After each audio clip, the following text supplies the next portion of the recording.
In a quaint village nestled between rolling hills and lush green fields, lived a kind-hearted grandmother named Nani. Her cozy cottage, with its red roof and flower-filled garden, was a haven for all who visited. Every morning, Nani would wake up at dawn, brew a pot of tea, and sit on her porch, enjoying the serene beauty of her garden. Her only companion was a vibrant green parrot named Mitu, who had a knack for mimicking her voice. One sunny afternoon, while Nani was busy knitting, Mitu decided to explore the village. He flew from one house to another, greeting everyone with Nani's voice, causing quite a stir and much laughter. Every Sunday, Nani and Mitu visited the bustling village market.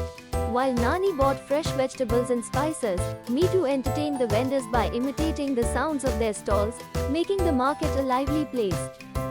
As the sun set, Nani and Mitu would sit by the fireplace. Nani would tell stories of her youth and adventures, while Mitu repeated her words, creating an enchanting echo that filled the cozy room.